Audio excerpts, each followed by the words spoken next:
नमस्कार दोस्तों, हमारे YouTube चैनल में आपका स्वागत है। इस वीडियो में हम वायु परिवहन के बारे में देखेंगे। भारत में कितने एयरपोर्ट हैं, कैसे काम करते हैं, कहाँ हेडक्वार्टर है, बाहर विदेश जाने के लिए कौन से पासपोर्ट, कैसे वीज़ा लगते हैं, ये सारी जानकारी हम आपको इस वीडियो में देंगे। भारतीय वायु सेवा के जनक कौन है, कैसे कैसे इसने ग्रोथ किया, तो ये सारी जानकारी आपको इस वीडियो में मिलेगी, जो आपके सभी एग्ज़ाम के हिसाब से रहेगी। सारे की पॉइंट बताए गए हैं। आप चाहे प्री, चाहे मेंस, चाहे आप एसएससी, बैंकिंग, कोई भी आपका एग्ज़ाम हो, सभी एग्ज़ाम के हिसाब से इस वीडियो में कंटेंट आपको मिलेगा। तो जुड़े रहें हमारे साथ। और यदि आपने हमारे चैनल को अभी तक सब्सक्राइब नहीं किया और आप हमारी वीडियो को पसंद करते हैं तो चैनल को सब्सक्राइब ज़रूर करें। तो यहाँ हम देखते हैं वायु परिवहन का इतिहास क्या है। भारत में वायु सेवा की शुरुआत कैसे हुई। सबसे पहले देख लेते हैं कि जो आपके प्लेन हैं वो किसने बनाए थे। तो आप सभी ने सुना होगा, पढ़ा होगा कि राइट ब्रदर्स के द्वारा जो है सबसे पहली वायु उड़ान उड़ाई गई थी। तो 1923 में अमेरिका के बीच पर जो है राइट ब्रदर्स ने सबसे पहले, कब, 17 दिसंबर 1923 को, दो भाई थे, विल्बर ब्रिटेन और ऑरविल राइट। ठीक है, तो विल्बर राइट और ऑरविल राइट के द्वारा सबसे पहले हवाई जहाज़ उड़ाया गया था। उन्होंने हवाई जहाज़ को उड़ाने में सफलता पाई थी। उनके द्वारा कहाँ पर उड़ाया गया था, तो बताया अमेरिका में। अमेरिका के उत्तरी कैरोलिना, किटी हॉक, वहाँ रेत के टीले हैं, वहाँ पर 12 सेकंड तक उनका हवाई जहाज़ उड़ा था। अच्छा, उस हवाई जहाज़ उड़ने के कुछ 8 साल पहले हमारे भारत में एक बहुत ही फेमस कहानी चलती है, और कहानी के साथ साथ उसके साक्ष्य भी हैं और उसके ऊपर मूवी भी बनी है कि शिवकर बापूजी तलपड़े ने कब 1895 में मुंबई के बीच पर जो है, मुंबई समुद्री तट के किनारे हवाई जहाज़ उड़ाई थी। और ये जो है राइट ब्रदर से 8 साल पहले की कहानी है। अब इसके साक्षी कौन हैं, तो इसके साक्षी भारत के जाने माने जो उस समय गायकवाड़ जो परिवार था वो थे, और महादेव गोविंद रानाडे जो कि भारतीय न्यायाधीश थे, जैसे कि यहाँ पर आपको लिखा हुआ है। इन दोनों की मौजूदगी में वो उड़ाया गया था। तो ये बहुत ही इंटरेस्टिंग फैक्ट है कि राइट ब्रदर से 8 साल पहले। अब कौन थे ये शिवकर बापूजी तलपड़े, तो ये जो है एक नॉर्मल फैमिली से मुंबई में रहने वाले व्यक्ति थे, जिन्होंने मारुति सख जो है, दो शब्दों से मारुति और हवा यानी कि सखा, उन दोनों से मिलकर ये विमान बनाया था। और इस विमान को मुंबई के समुद्र तट पर उड़ाया गया था, जो कि काफ़ी ऊंचाई तक गया भी था। इसके साक्षी आपके गायकवाड़ और महादेव गोविंद रानाडे। उसके अलावा वहाँ हजारों व्यक्ति मौजूद थे जिन्होंने ये कारनामा देखा था। तो ये कहानी है भारतीय वायु परिवहन या भारतीय हवाई जहाज़ के इतिहास की। तो इसको ज़रूर याद रखें। इसमें फेमस फैक्ट है आपके कॉमन जो एग्ज़ाम में आते हैं कि सबसे पहले हवाई जहाज़ किसने उड़ाया, तो ये राइट ब्रदर्स थे। कौन कौन से थे, विल्बर राइट और ऑरविल राइट। इनने कब, 17 दिसंबर 1903 को उड़ाया था, कहाँ, अमेरिका में। उसके बाद भारतीय व्यक्ति जिन्होंने सबसे पहले वायु जहाज़ बनाया, तो वो कौन थे, शिवकर बापूजी तलपड़े। तो ये फैक्ट हो गया। अब भारतीय वायु परिवहन का इतिहास, तो सबसे पहले भारत में कहाँ हवाई जहाज़ उड़ाया गया, तो 1911 में इलाहाबाद से नैनी के बीच। ये पहली व्यावसायिक उड़ान है जो सबसे ज़्यादा एग्ज़ाम में पूछी जाती है कि भारत की पहली व्यावसायिक उड़ान कौन सी है, तो इलाहाबाद से नैनी के बीच में है। और कब उड़ाई गई थी, 1911 में उड़ाई गई थी। इसे एक फ्रांसीसी पायलट थे, मोनसेगनूर। तो मोनसेगनूर, पियोगेट, इनके द्वारा जो है ये सबसे पहले व्यावसायिक उड़ान उड़ाई गई थी। और ये भारतीय नागरिक उड्डयन की शुरुआत थी। तो इसको ज़रूर याद रखना। 1911 में कहाँ, इलाहाबाद से नैनी के बीच में। जो कि कुछ डाक टिकट ले जाए गए थे, उनकी जानकारी भी आपको दी जाएगी। तो डाक टिकट को जो है एक जगह से दूसरी जगह पहुंचाया गया था 1911 में, इलाहाबाद से नैनी के बीच में। जैसे विमान डाक सेवा भी आप बोल सकते हैं कि सबसे पहले जो जहाज में क्या ले जाया गया था, तो डाक या आपके पोस्ट ले जाए गए थे। उसके बाद 1912 में कराची और दिल्ली के बीच पहली घरेलू हवाई मार्ग इंपीरियल एयरवेज के सहयोग से जो है उड़ाया गया था, तो ये भी आपको याद रखना। तो जो आपकी घरेलू हवाई मार्ग है वो कहाँ, दिल्ली से कराची के बीच में, और जो नैनी से इलाहाबाद थी वो कौन सी थी, कमर्शियल थी। तो ये भी याद रखने वाला फैक्ट है, एग्जाम में ये भी पूछा जा सकता है। पहली भारतीय एयरलाइंस कौन, टाटा एंड सन्स लिमिटेड 1905 में सरकार से बिना किसी संरक्षण के कराची और मद्रास के बीच एक नियमित एयरमेल सेवा शुरू की गई थी। तो भारत की जो पहली एयरलाइंस है, जो कमर्शियल एयरलाइंस या आपकी कमर्शियल जो फ्लाइट शुरू की गई थी, जिन्हें पैसे लेकर जो सेवा दी गई थी लोगों को एक जगह से दूसरी जगह पहुंचाने का काम किया गया था, वो किसके द्वारा, टाटा एंड सन्स के द्वारा कर दिया गया था। कब, 1905 में, जिसमें सरकार से किसी भी प्रकार की कोई मदद नहीं ली गई थी।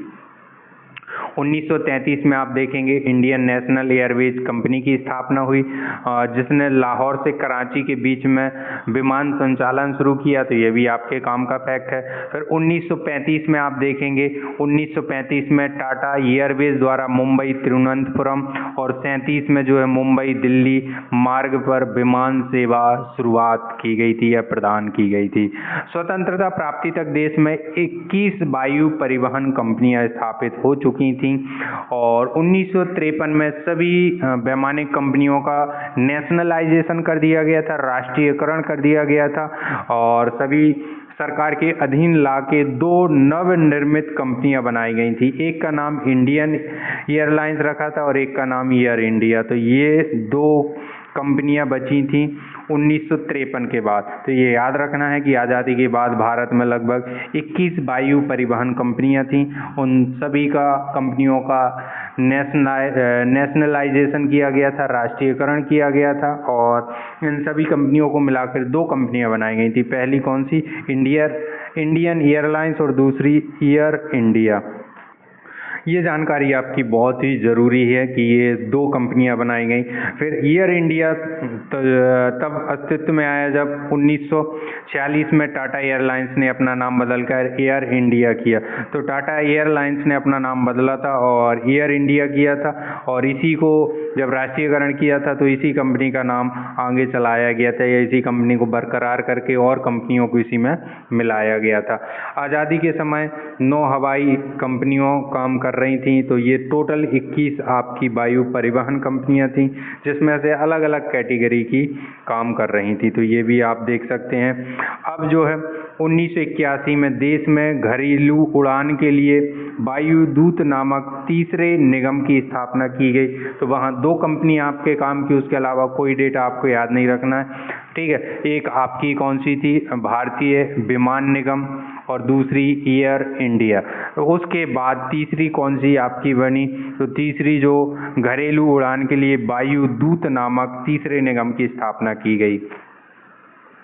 उसके बाद जो है 24 अगस्त 2007 को सार्वजनिक क्षेत्र की विमानन कंपनियां एयर इंडिया एवं भारतीय विमान निगम इंडियन एयरलाइंस जिसको बोलते का विलय हो गया और दोनों कंपनियां अब national aviation company of India limited के नाम से कार्यरत हो गई और कंपनी का ब्रांड नाम क्या, एयर इंडिया है। तो एयर इंडिया जो है उसके बाद से रह गई, 2007 के बाद से एयर इंडिया। तो इसको ज़रूर याद रखना है। भारतीय विमान निगम इंडियन एयरलाइंस देश के आंतरिक भागों के अतिरिक्त जो आपके आसपास के देश हैं वहाँ पर भी ये काम करती है, वहाँ भी अपनी सुविधाएं उपलब्ध कराती है, वहाँ भी लोगों को लाने ले जाने का काम करती है। नेपाल, पाकिस्तान, श्रीलंका, बांग्लादेश, मालदीव, म्यांमार व अफगानिस्तान को ये सेवाएं उपलब्ध कराता है। तो इसको याद रखना। और अच्छा, इसका एयर इंडिया का मुख्यालय कहाँ है, नई दिल्ली में है। निगमित कार्यालय आपका एक्टिंग ऑफिस कहाँ है, ये आपका मुंबई में है। शुभंकर क्या महाराजा है और प्रतीक चिन्ह क्या है, उड़ते हुए देखोगे हंस में नारंगी रंग का कोणार्क चक्र, ये जो है एयर इंडिया का लोगो प्रतीक चिन्ह है। तो एयर इंडिया के ये फैक्ट जरूर याद रखें। और यहाँ कुछ नोट बताया गया कि वर्तमान में एयर इंडिया का स्वामित्व टाटा के पास है। टाटा समूह की होल्डिंग कंपनी लिमिटेड 2021 में जो है 18,000 करोड़ रुपए की बोली लगाकर टाटा ने जो है अधिकृत कर लिया है। किसको? एयर इंडिया को।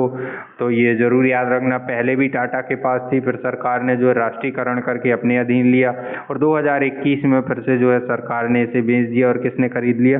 टाटा ने खरीद लिया है। तो ये आपके काम की जानकारी है। और टाटा के चेयरमैन एन चंद्रशेखर ने ये काम किया हुआ था, तो ये जानकारी जरूर याद रखें।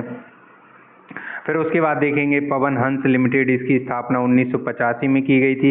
इसका मुख्य उद्देश्य आप देखेंगे तो तेल क्षेत्र में तेल की खोज के लिए हेलीकॉप्टर सेवाएं उपलब्ध कराना। उसके अलावा भी ये बहुत सारे काम करती है। जैसे आप देखेंगे पवन हंस जो केदारनाथ यात्रा होती है उसमें अपनी सेवाएं उपलब्ध कराती है। आपदा के समय जो वहाँ पर पर्वतीय क्षेत्र में आपदाएं आती हैं तब जो है ये सहायता प्रोवाइड करती है। तो ऐसी बहुत सारे ये काम करती है पवन हंस लिमिटेड। तो ये आपको याद रखना है। यहाँ पवन हंस हेलीकॉप्टर और ये उसका लोगो बना हुआ है। तो ये आपके काम का है पवन हंस लिमिटेड। तो इसका उद्देश्य क्या था, किस चीज़ के लिए जो है स्थापित की गई है? तो तेल क्षेत्र में तेल की खोज के लिए 1985 में इसकी स्थापना कर दी गई थी। तो इसको याद रखना। उसके बाद आप देखेंगे भारतीय विमानपत्तनम प्राधिकरण का गठन। तो इसका कब किया गया है? तो 1 अप्रैल 1995 को किया गया है। और ये जो प्राधिकरण देश में अंतर्राष्ट्रीय हवाई अड्डे, घरेलू हवाई अड्डे और नागरिक विमान टर्मिनलों का प्रबंधन करता है। तो जितने भी आपके एयरपोर्ट हैं उनकी देखरेख, संरक्षण, रखरखाव, उन सभी का काम करता है, विकास का काम करता है। तो आइए अब हम देख लेते हैं कि भारत में कितने अंतर्राष्ट्रीय हवाई अड्डे हैं। वैसे तो 29 हवाई अड्डे जो हैं बताए गए हैं आपके सरकारी वेबसाइट पर, लेकिन उनमें से 23 जो हैं रेगुलर काम कर रहे हैं और जो उनकी फ़्लाइट जो है विदेश जा रही हैं, इसलिए आपके 23 हवाई अड्डे आपको वर्किंग में मिलेंगे अभी। तो उन्हीं के नाम मैंने यहाँ पर बताए हैं। तो पहला जो है इंदिरा गांधी अंतर्राष्ट्रीय हवाई अड्डा। तो आपसे एग्ज़ाम में क्या पूछे जाएंगे कि ये हवाई अड्डा कहाँ पर है? ज़्यादातर हवाई अड्डे जो हैं जगहों के नाम से हैं और वो एग्ज़ाम में आने की उम्मीद बिल्कुल भी नहीं है। तो एग्ज़ाम में कौन से हवाई अड्डे आएंगे? जो अलग नाम हैं। अब जैसे इंदिरा गांधी अंतर्राष्ट्रीय हवाई अड्डा, ये कहाँ? नई दिल्ली। तो ये कहीं भी हो सकता था क्योंकि इंदिरा गांधी जो है नेशनल पर्सनालिटी थी, आयरन लेडी ऑफ इंडिया के नाम से जाना जाता था। उनके नाम से एयरपोर्ट कहीं भी हो सकता था, लेकिन नई दिल्ली में। तो इस टाइप के जो है एयरपोर्ट पूछे जा सकते हैं। तो इंदिरा गांधी आपको याद रखना है कि हमारे देश की पीएम रहीं और हमारे देश का जो पीएम ऑफिस है या पीएमओ है या पीएम भवन है वो कहाँ है? सारी चीज़ें नई दिल्ली में, राजधानी नई दिल्ली है। तो उससे आप रिलेट करके जो है लगा सकते हैं। छत्रपति शिवाजी अंतर्राष्ट्रीय हवाई अड्डा, तो छत्रपति शिवाजी मुंबई महाराष्ट्र के हैं, तो उनके नाम से कहाँ होगा आपका? मुंबई में। नेताजी सुभाष चंद्र बोस अंतर्राष्ट्रीय हवाई अड्डा, तो नेताजी का जन्म जो है कटक उड़ीसा में हुआ था और कटक के आसपास जो फेमस सबसे बड़ा शहर है वो है कोलकाता। तो कोलकाता में उनके नाम से अन्ना अंतर्राष्ट्रीय हवाई अड्डा। तो अन्ना साउथ के लोगों को बोला जाता है और साउथ में सबसे फेमस और महानगर या मेट्रो सिटी कौन सी है? चेन्नई है। उससे आप रिलेट कर सकते हैं। बाबा साहेब अम्बेडकर अंतर्राष्ट्रीय हवाई अड्डा कहाँ है? नागपुर में। तो अंतिम समय में आपने सुना होगा बाबा साहेब ने बौद्ध धर्म में दीक्षा ली थी, लगभग 5 लाख अपने जो अनुयायी थे उनके साथ। तो दीक्षा स्थल उनका नागपुर में है। तो वहीं अंतिम समय में उन्होंने दीक्षा ली थी। तो नागपुर ही उनके नाम से अंतर्राष्ट्रीय हवाई अड्डा होगा। सरदार वल्लभ भाई पटेल, तो ये आपके गुजरात के, गुजरात में अहमदाबाद सबसे प्रमुख शहर है। और सरदार वल्लभ भाई पटेल की अहमियत हम सभी लोग जानते हैं भारत का एकीकरण करने में, तो उससे आप रिलेट कर लें। गोपीनाथ बारदोली, ये असम गुवाहाटी के बहुत ही प्रसिद्ध फेमस स्वतंत्रता सेनानी और पहले जो हैं आपके सीएम हैं, तो उनके नाम से कहाँ? गुवाहाटी, असम। उसके बाद चौधरी चरण सिंह, ये जो हैं आपके उत्तर प्रदेश के थे और किसान नेता थे और पीएम भी बने हैं, तो उनके नाम से कहाँ, लखनऊ। तो लखनऊ में आपका चौधरी चरण सिंह अंतर्राष्ट्रीय हवाई अड्डा। गुरु रामदास, तो आपके सिखों के चौथे गुरु रामदास, तो उनके नाम से अमृतसर में रहेगा। त्रिवेंद्रम अंतर्राष्ट्रीय हवाई अड्डा कहाँ, तिरुवनंतपुरम। तिरुवनंतपुरम का प्राचीन नाम, पुराना नाम त्रिवेंद्रम है, तो उससे आप रिलेट कर लें। कालीकट आपका कोझिकोड। कोझिकोड जो है आपका नया नाम है किसका, कालीकट का, तो उसी नाम से है आपका। शेख अल आलम अंतर्राष्ट्रीय हवाई अड्डा, ये आपके श्रीनगर जम्मू कश्मीर में है, तो ये आपके मुस्लिम नाम से आप रिलेट कर लें, जम्मू श्रीनगर में। उसके बाद राजीव गांधी अंतर्राष्ट्रीय हवाई अड्डा कहाँ है आपका, हैदराबाद में। तो आपको ये रिलेट करना पड़ेगा कि यहीं से वो कहाँ गए थे आपके, जब उनकी मृत्यु हुई थी तो किसने की थी, लिट्टे समुदाय ने। लिट्टे समुदाय ने श्रीलंका में उनकी जो है हत्या की। उसके बाद उनको सीधा कहाँ लाया गया था, हैदराबाद लाया गया था, तो उनके सम्मान में हैदराबाद का जो अंतर्राष्ट्रीय हवाई अड्डा है उसका नाम रख दिया। ऐसे आप रिलेट कर सकते हैं। कोचीन अंतर्राष्ट्रीय हवाई अड्डा कोच्चि के नाम से है। वीर सावरकर अंतर्राष्ट्रीय हवाई अड्डा कहाँ, पोर्ट ब्लेयर। वीर सावरकर जिन्हें काले पानी की सजा 2 बार दी गई थी और दोनों बार जो है वो समुद्र तैर के आ गए थे, तो उससे आप रिलेट करें। पोर्ट ब्लेयर में जो है वहीं पर रखा गया था। तो वीर सावरकर अंतर्राष्ट्रीय हवाई अड्डा कहाँ होगा, पोर्ट ब्लेयर में। दावोलिम अंतर्राष्ट्रीय हवाई अड्डा गोवा में है। दावोलिम जगह का नाम है गोवा में, जिस जगह पर वो इंटरनेशनल एयरपोर्ट है, तो इसको आपको याद करना पड़ेगा। कैंप गोड़ा अंतर्राष्ट्रीय हवाई अड्डा, ये बेंगलुरु में है, और कैंप गोड़ा बेंगलुरु के राजा थे, वहाँ उस क्षेत्र के राजा थे आपके, तो उनके नाम से, उनके सम्मान में ये नाम रखा गया है। बेंगलुरु अंतर्राष्ट्रीय हवाई अड्डा बेंगलुरु कर्नाटक में ही है, और ये जिले जगह के नाम से ही है, तो इसको भी आप याद कर सकते हैं। देवी अहिल्याबाई होलकर अंतर्राष्ट्रीय हवाई अड्डा, तो देवी अहिल्याबाई होलकर जो होलकरों की शासिका रही हैं, महारानी रही हैं, और इनने अपनी राजधानी इंदौर से महेश्वर ले गई थी, तो इंदौर इनका बहुत ही फेमस शहर रहा है, तो उनके नाम से इंदौर में किया गया है। इंदौर में बहुत सारे नाम होलकरों के नाम पर हैं, तो देवी अहिल्याबाई होलकर जो इंटरनेशनल एयरपोर्ट है वो कहाँ, इंदौर में। जयपुर अंतर्राष्ट्रीय हवाई अड्डा, ये जयपुर में ही है। कोयम्बटूर आपका अंतर्राष्ट्रीय हवाई अड्डा कोयम्बटूर में, और ये जगहों के नाम से ही है। और तिरुचिरापल्ली अंतर्राष्ट्रीय हवाई अड्डा, तिरुचिरापल्ली आपका ये जो तमिलनाडु में आता है। लाल बहादुर शास्त्री अंतर्राष्ट्रीय हवाई अड्डा, ये आपके वाराणसी उत्तर प्रदेश में है, तो ये आपको याद रखना है। ये आपके भारत के प्रमुख अंतर्राष्ट्रीय हवाई अड्डे हैं जो पूछे जा सकते हैं, जो डिफरेंट नेम है, जगहों के नाम से नहीं मिलते हैं, उनके ज़्यादा पॉसिबिलिटी रहती है एग्जाम में आने की, तो ज़रूर पढ़ें एक बार इनको। उसके अलावा कुछ फेमस पॉइंट हैं, वन लाइनर फैक्ट हैं जो आपके काम के हैं और यहाँ एग्जाम से भी क्वेश्चंस बनते हैं, इसलिए इनको ज़रूर देखें, अच्छे से देखें। जैसे भारत का सबसे व्यस्ततम हवाई अड्डा कौन सा है, तो इंदिरा गांधी अंतर्राष्ट्रीय हवाई अड्डा जो नई दिल्ली में है, ये भारत का सबसे व्यस्ततम हवाई अड्डा है, और इसे वार्षिक क्षमता कितनी, लगभग 12.5 मिलियन पीपल्स को जो है एक जगह से दूसरी जगह पहुंचाने का ये काम करता है, जिसे दुनिया का छठा सबसे व्यस्ततम हवाई अड्डा बनाता है। उसके बाद वर्तमान में हैदराबाद स्थित राजीव गांधी जो अंतर्राष्ट्रीय हवाई अड्डा है, देश का सबसे बड़ा हवाई अड्डा है। तो इस एयरपोर्ट पर क्षेत्रफल या आपका जो एरिया है वो सबसे ज़्यादा होगा, तो क्षेत्रफल की दृष्टि से सबसे बड़ा हवाई अड्डा कौन सा, राजीव गांधी अंतर्राष्ट्रीय हवाई अड्डा। उसके बाद भारत का सबसे ऊंचा वाणिज्यिक हवाई अड्डा कौन सा है, तो ये लद्दाख में है। लद्दाख के कुशोक बाकुला रिम्पोचे में ये भारत का हवाई अड्डा जो कि दुनिया का सबसे ऊंचा हवाई अड्डा का भी दर्जा प्राप्त है, तो इसे याद रखें। फिर भारत का सबसे स्वच्छ हवाई अड्डा कौन सा है, तो मदुरई हवाई अड्डा भारत में सबसे स्वच्छ हवाई अड्डा, क्लीन एंड नीट क्लीन आपका हवाई अड्डा कौन सा है, मदुरई। फिर उसके बाद भारतीय राज्य में सबसे अधिक अंतर्राष्ट्रीय हवाई अड्डे कहाँ हैं, केरल में है, जहाँ 4 अंतर्राष्ट्रीय हवाई अड्डे हैं, तो ये ज़रूर देखें। उसके बाद देश का पहला और सबसे पुराना हवाई अड्डा मुंबई का जुहू, जहां सबसे पहले एरोड्रोम 1903 में उड़ाया गया था, जुहू एरोड्रोम के नाम से है। पहला भारत का ट्रैक माना जाता है या हवाई पट्टी मानी जाती है और 1928 में चालू हुआ था, तो इसको भी याद रखना। भारत का सबसे पुराना हवाई अड्डा इसे कहा जाता है। JRD टाटा, जिसे भारत में नागरिक उड्डयन का जनक माना जाता है, तो नागरिक उड्डयन का जनक भारत में कौन है, तो वो है आपके JRD टाटा। इनको जरूर याद रखना। और इन्होंने ही भारत में जो है पहले पायलट भी माने जाते हैं, JRD टाटा, तो इनको जरूर देखना। 1932 में पहली वाणिज्यिक एयरलाइंस की स्थापना की थी, जिसे टाटा एयरलाइंस के रूप में जाना जाता है। बाद में फिर जो है ये नेशनलाइजेशन करके इनके नाम बदले, जैसा कि हमने शुरुआत में देखा था, तो वो सारे फैक्ट आप यहाँ रिलेट कर सकते हैं।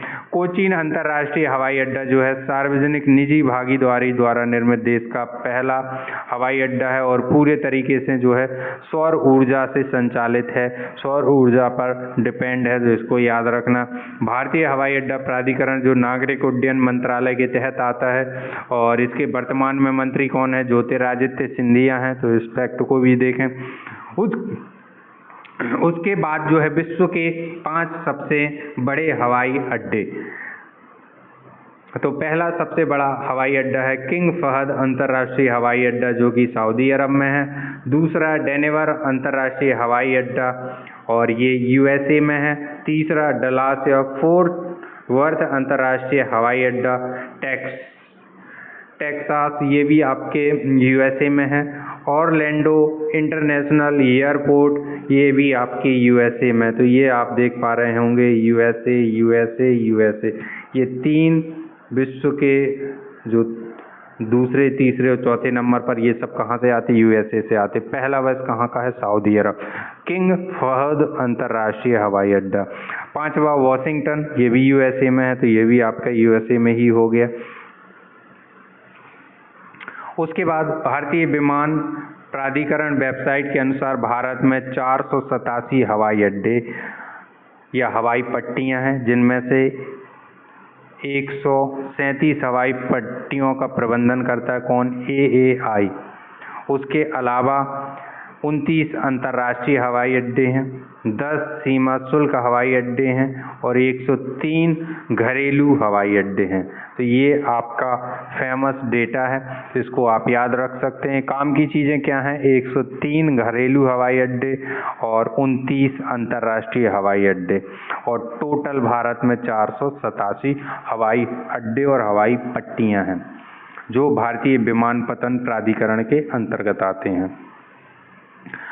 कोचीन अंतर्राष्ट्रीय हवाई अड्डा, ये हम आप देख चुके हैं, है ना, तो इनको ज़रूर पढ़ना। उसके बाद ये पासपोर्ट के बारे में है। पासपोर्ट जो हैं अलग अलग कलर के होते हैं, कौन कौन से कलर किस किस के काम आते हैं, कैसे कैसे, बहुत सारी जानकारी है। जैसे यहाँ नीला पासपोर्ट है, अब यह देश की सामान्य जनता को जारी किया जाता है। इसका इस्तेमाल घूमने, व्यापार से जुड़ी विदेश यात्राओं के लिए करते हैं। इसका नीला रंग इसे अन्य पासपोर्ट से अलग करता है। आम लोग इस पासपोर्ट का इस्तेमाल घूमने और व्यापारिक यात्राओं के लिए करते हैं। फायदे क्या हैं, इस तरह के पासपोर्ट की मदद से विदेशी अधिकारियों को भारत की सामान्य जनता और सरकारी जनता में अंतर करने में मदद मिलता है। यदि आपका नीला कलर का पासपोर्ट है तो भारत की सामान्य जनता है वो। यदि सफ़ेद कलर का पासपोर्ट है तो इस प्रकार के जो पासपोर्ट हैं सिर्फ भारत सरकार के उन अधिकारियों को जारी किए जाते हैं जो सरकारी काम से विदेश यात्राएं करते हैं। इन सरकारी अधिकारियों में IAS अधिकारी रैंक के पुलिस ऑफिसर शामिल होते हैं और इसका इस्तेमाल सरकारी काम के लिए विदेश यात्राओं करने के लिए किया जाता है। इस पासपोर्ट की मदद से इमिग्रेशन अधिकारियों को यह पता लगाने में मदद मिलती है कि इसका इस्तेमाल करने वाले लोग कौन है, भारतीय सरकारी अधिकारी हैं और उसी तरह से वो पेश आएंगे उनसे। तो ये वाइट कलर का पासपोर्ट हो गया जो भारतीय सरकारी जो अधिकारी हैं, IAS रैंक के ऑफिसर्स हैं, उनको दिया जाता है। ऑरेंज पासपोर्ट, ये सरकार ने ऑरेंज कलर का पासपोर्ट 2018 में लॉन्च किया था। इसमें पते का कोई पेज नहीं होता है, इसमें पता नहीं दिया रहता है। इस तरह का पासपोर्ट खास तौर पर उन लोगों के लिए होता है जिनकी शिक्षा कक्षा 10वीं से ज़्यादा नहीं हुई है। और ये लोग ECR कैटेगरी में आते हैं, ECR कैटेगरी में आते हैं। और उपयोग ऐसे भारतीय हैं जिनकी शिक्षा 10वीं से ज़्यादा नहीं हो, वो इस पासपोर्ट का इस्तेमाल करते हैं, जिससे उन्हें बहुत सारी फॉर्मेलिटी में जो है सहायता मिलती है, सहूलियत दी जाती है। और इस कलर का पासपोर्ट देख के जो वहाँ अधिकारी होते हैं वो उनसे जो है उसी तरह के बर्ताव करते हैं, वो उसी तरह के क्वेश्चन करते हैं, वो बाकी उन्हें बहुत सारी इस प्रकार की सुविधाएं दे दी जाती हैं जिससे उन्हें ज़्यादा क्वेश्चनिंग ना हो ना। तो ये जो फ़ायदे हो जाते हैं। अलग पासपोर्ट शुरू करने का मकसद यही था कि विदेशों में जो कम पढ़े लिखे लोगों की सुरक्षा सुनिश्चित की जा सके सिस्टम की मदद से, और ECR और इमिग्रेशन की प्रक्रिया में तेज़ी ला सकें या तेज़ी से हो जाती है। तो ये सारी चीज़ें करने के लिए इस कलर का पासपोर्ट जो है लॉन्च किया गया है। कब किया गया? 2018 में किया गया है। फिर उसके बाद मरून पासपोर्ट जो है डिप्लोमेटिक पासपोर्ट के नाम से भी जाना जाता है, और सरकारी अधिकारियों के पास होता है, डिप्लोमेट्स के लिए होता है, बड़ी अधिकारियों के लिए, क्योंकि इसके पहले हम जो है वाइट पासपोर्ट देख चुके हैं जो IAS रैंक के कर्मचारी होते हैं उनके लिए। और यहाँ जो है डिप्लोमेटिक सरकारी अधिकारियों के लिए ये पासपोर्ट दिया जाता है। सरकार के उन प्रतिनिधियों के लिए होता है जो विदेश यात्रा करने वाले होते, इसमें अधिकारी शामिल नहीं होते, इसमें जो है आपके बड़े अधिकारी होते हैं। उपयोग भारतीय डिप्लोमेट्स और भारत के वरिष्ठ सरकारी अधिकारी भारत सरकार के प्रतिनिधि के तौर पर विदेश यात्रा करते समय ये पासपोर्ट दिया जाता है। अब इसका फ़ायदा क्या होता है? मरून रंग के पासपोर्ट का इस्तेमाल करने से कई फ़ायदे होते हैं। इन फ़ायदों में वीज़ा फ्री ट्रैवल की सुविधा सबसे अहम है। फिर चाहे वो कितने भी दिन के लिए विदेश में रुक सकते हैं, इसके लिए उन्हें वीज़ा की ज़रूरत नहीं होती। तो सबसे बड़ा फ़ायदा मरून पासपोर्ट में यही होता है कि उन्हें वीज़ा की ज़रूरत किसी भी देश के लिए नहीं होती है, और वो कितने भी दिन रुक सकते हैं बिना वीज़ा के। तो ये सारे फ़ायदे हैं आपके। तो ये 4 प्रकार के पासपोर्ट हैं, सभी के अलग अलग मतलब हैं, ज़रूर याद रखना। वर्ल्ड मोस्ट पावरफुल पासपोर्ट यहाँ पर हेनले पासपोर्ट इंडेक्स हेनले संस्था है जो हर साल निकालती है, 2024 में भी जारी किया है, जिसमें आप देखेंगे फ्रांस के साथ साथ आपके 5-6 देश और हैं जिनने एक साथ जो है ये रैंक से जो है साझा की है। प्रथम स्थान पर फ्रांस है, जर्मनी, इटली, जापान, सिंगापुर और स्पेन। ये पासपोर्ट सबसे शक्तिशाली, इन सभी देशों के पासपोर्ट के पास जो है 194 देशों में वीज़ा फ्री करने की सुविधा मिलती है। इन देशों के जो नागरिक हैं वो जिनके पास सिर्फ पासपोर्ट हो उनको वीज़ा लगाने की ज़रूरत नहीं है, उन्हें ये बताने की ज़रूरत नहीं है कि हम कहाँ जा रहे हैं, कितने दिन के लिए जा रहे हैं, क्या करेंगे। जो वीज़ा में जानकारी मांगी जाती है, उद्देश्य बताया जाता है, वो इनको बताने की ज़रूरत नहीं है, क्योंकि ये देश के लोग बड़े पावरफुल हैं और जहाँ भी जाएंगे उससे उस देश को फ़ायदा ही होने वाला है, नुकसान नहीं होता। इसलिए देश जो है फ्री कर देते हैं। और ये जो हैं आपके कितने 6 देश हैं, और 194 देशों में क्या कर सकते यात्रा, जिसमें फ्रांस सबसे ऊपर है। अब भारत कौन से स्थान पर है? तो भारत 80वें स्थान पर है। और भारत कितने देशों की यात्रा बिना वीज़ा के कर सकता है? तो 62 देशों की यात्रा कर सकता है। इसमें यदि हम पाकिस्तान देखें तो पाकिस्तान 104वें स्थान पर है। तो इसको भी याद रख सकते हैं। भारतीयों के लिए कौन कौन से? तो यहाँ पर ये कुछ देश हैं जहाँ पर भारतीय बिना वीज़ा के घूम सकते हैं। तो आपका हमारा ये वीडियो कैसा लगा आपको? तो ये ज़रूर शेयर करें और उसके साथ साथ कमेंट करें। Thank you.